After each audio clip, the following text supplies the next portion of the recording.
आप जिंदगी में ज्यादा से ज्यादा कितने घंटे सोए हैं? 10 घंटे? 15? अगर आप 300 साल तक सोए रहें तो कैसा महसूस करेंगे? जी हाँ, ऐसे लोग भी हैं जो 300 साल तक सोए रहे। इस वीडियो में हम ऐसे मोमिन नौजवानों की बात करेंगे जिनका ज़माना तो एक था लेकिन मुख्तलिफ मकामात पर एक दूसरे से नावाकिफ थे। हम असहाबे कहफ के बारे में बात करेंगे। तकरीबन सब ने ही अपने बड़ों या दीगर लोगों से असहाबे कहफ का किस्सा सुना होगा, लेकिन हम में से बेशतर लोग सिर्फ ये जानते हैं कि असहाबे कहफ 7 अफराद थे जो सैकड़ों साल तक सोए रहे। दर हकीकत हमें उनकी सही तादाद मालूम नहीं। इस वाक़े का मकसद उनकी सही तादाद जानना नहीं बल्कि कुछ और है। वो नौजवान कौन थे? वो अपने समाज से फरार क्यों हुए थे? उन्हें 300 साल तक क्यों सुला दिया गया? और वो कौन से अहम तजर्बे से गुजरे जिसे कुरान की जीरत बना दिया गया? इस्लामी और बाज़ दीगर रवायात की रोशनी में आइए मिलकर असहाबे कहफ का किस्सा सुनते हैं।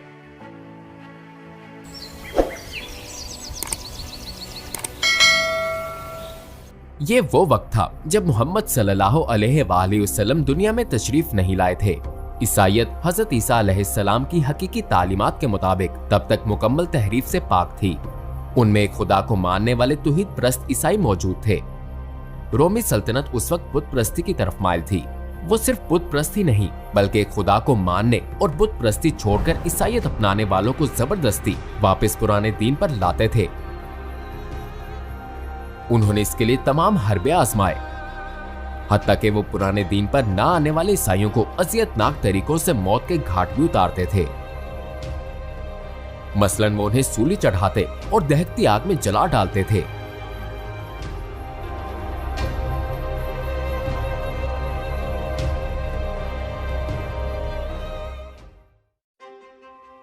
ईमान वालों की अक्सरियत कमजोर और गरीब थी। उनमें ऐसे नेक लोग भी थे जिनकी फितरत दौलत और आला ओहदों के बावजूद नहीं बदली थी। उन्हीं में से कुछ असहाबे कहफ थे जिन्हें 7 ख्वाबीदा अफराद भी कहते हैं।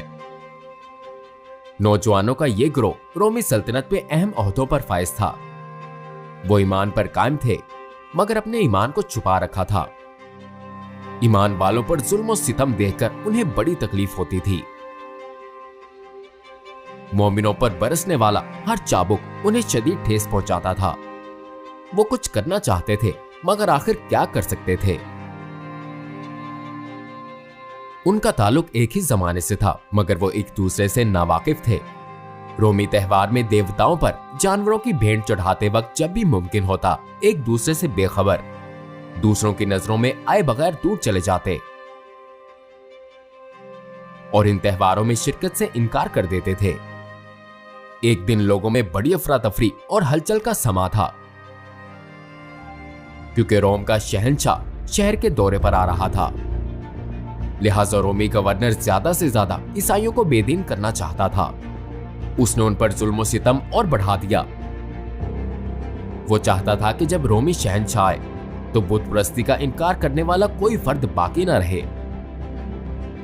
मगर इनमें कुछ लोग ऐसे भी थे जिन पर उनकी तवज्जो नहीं गई। उन्हीं में शामिल कुछ लोग। अल्लाह ने एक मुकर्ररा वक्त तक उन नौजवानों के ईमान को रोमी गवर्नर पर जाहिर नहीं होने दिया, बिल्कुल पैगंबर सल्लल्लाहु अलैहि वसल्लम की तरह। जब मक्के वाले उन्हें कत्ल करने पहुंचे थे तो अल्लाह की कुदरत से वो आप सल्लल्लाहु अलैहि वसल्लम को गार में न देख पाए। अब वो अहम दिन आ पहुंचा था। शहर के शुरफा बारी बारी रोमी शहंशाह के आगे झुककर अपनी वफादारी का इजहार कर रहे थे। अब असहाबे कहफ में से एक नौजवान की बारी थी जो अभी तक उनकी नजरों में नहीं आया था। उस नौजवान ने सोचा कि अब खुदा पर अपने ईमान के इजहार का दुरुस्त वक्त आ गया है। अल्लाह ने उसका दिल मजबूत कर दिया और उसने बड़ी बहादुरी से शहंशाह के सामने पुकार कर कहा, हमारा रब तो वो है जो आसमानों और जमीन का रब है। हम हरगिज नहीं पुकारेंगे उसके सिवा किसी और माबूद को। अगर ऐसा हुआ तब तो हम बहुत गलत बात कहेंगे। नौजवान के इन जुर्रतमंदाना अल्फाज ने दीगर नौजवानों को भी हौसला दिया और उन सब ने आगे आकर अपने खुफिया ईमान का इजहार कर दिया। उन्होंने रोम के तमाम मोअज़्ज़िज़ीन के सामने अपनी आवाज बुलंद की। शहंशाह उन नौजवानों के सामने उनकी जबान से निकले हक के चंद कलमात की बदौलत रुसवा हो चुका था। शहंशाह के इर्द गिर्द मौजूद लोग उन्हें कत्ल कर देना चाहते थे, लेकिन शहंशाह अच्छी तरह जानता था कि अगर इन नौजवानों को कत्ल कर दिया गया तो ये खबर पूरी रोमी सल्तनत में फैल जाएगी और ये नौजवान हीरो बन जाएंगे, जो वो हरगिज नहीं चाहता था। चनाचे उसने उन नौजवानों को पुराने मजहब पर लौटने के लिए 3 दिन का वक्त दिया। जुल्म, तशद्दुद, कुछ भी उन नौजवानों को ईमान से न हटा सका। ये नौजवान किसी तरह शहर से फरार हो गए और एक रास्ते पर चल पड़े। इस सफर के बाद, जिसमें कतमीर नामी कुत्ता भी साथ हो लिया था, वो अपने रब पर भरोसा करते हुए एक गार में पनाह गज़ी हुए, जिसके मुतल्लिक ख्याल ये है कि वो अंजलस पहाड़ पर वाक़े है। जब उनका पीछा करने वाले गार में दाखिल हुए तो खौफ के मारे भाग खड़े हुए। वो तकरीबन 300 साल तक इस गार में कैसे रहे, हम इसे सूरह कहफ की आयत से समझ सकते हैं। और अगर तुम उन्हें देखते तो तुम समझते कि वो जाग रहे हैं, हालांकि वो सो रहे थे। और हम उनकी करवटें भी बदलते रहे, दाएं और बाएं, और उनका कुत्ता अपने दोनों हाथ फैलाए हुए बैठा था दहलीज पर। अगर तुम उन पर झांकते तो उनसे पीठ फेर कर भाग जाते और तुम पर उनकी तरफ से हैबत तारी हो जाती। बिलाखिर अस्हाबे कहफ कई साल बाद नींद से जागे। उन्हें कुछ अजीब सा एहसास हुआ। वो ताज्जुब करने लगे कि कितनी देर सोते रहे। उनमें से एक ने कहा शायद 1 दिन या इससे कुछ ज्यादा। ताहम उन्हें मालूम ना था कि सदियां गुजर चुकी हैं। इस तवील नींद के बाद शदीद भूख लगने पर अस्हाबे कहफ ने एक साथी को शहर भेजा और छुपकर ख्याल से जाने की हदायत की। शहर जाकर उसे अजीब तजर्बा हुआ। वो हैरान था कि चंद दिनों में शहर का नक्शा बिल्कुल बदल चुका है। मंदिरों की जगह कलीसियाओं ने ले ली है। उससे पहले की तरह इनके गिर्द बुत भी नजर नहीं आए। लोगों की सारी गुफ्तगू खुदाए वाहिद के मुतल्लिक थी। शहंशाह के सामने तौहीद की उस पुकार का समर आज खुदा परस्तों की सूरत में सामने था। लोग अब लकड़ी और पत्थर से बने बुतों के पुजारी नहीं थे। माजी में खुदाए वाहिद पर ईमान को छुपाया जाता था, मगर अब बुतों को पूजना और जाहिर करना मुश्किल हो गया था। हैरत से इर्द गिर्द देखते और खाना तलाश करते हुए उस नौजवान को रोटी की एक दुकान नजर आई। उसने खुद अपने और साथियों के लिए रोटी खरीदी। कीमत अदा करने के लिए उसके पास चांदी का एक सिक्का था। दुकान का मालिक समझा कि इस नौजवान के हाथ कोई खजाना लग गया है, क्योंकि ये सिक्का सदियों पुराना था। दुकानदार ने इसकी इत्तला फौरन रोमी ओहदेदारों को की। फिर उस नौजवान को महल में ले जाया गया, जहां उसे हकीकत का इल्म हुआ। दरअसल वो 1 या 2 दिन नहीं बल्कि सदियों तक सोए रहे। किसी हिकमत के पेश नजर अल्लाह ताला ने कई साल उन पर नींद तारी किए रखी।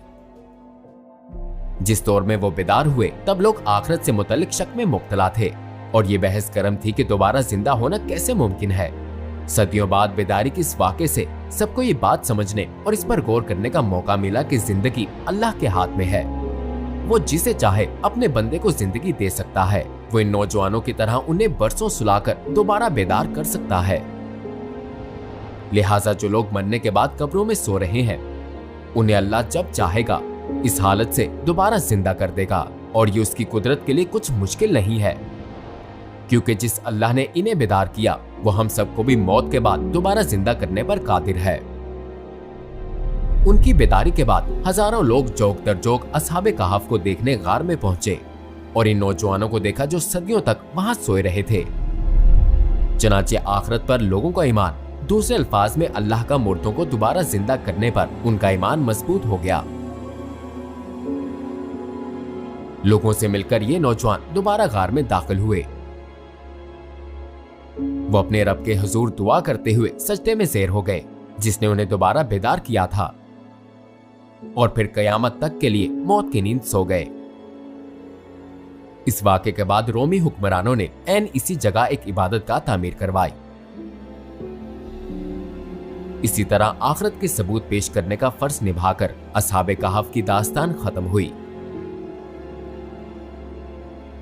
वो अपने रब पर ईमान रखने वाले चंद नौजवान थे।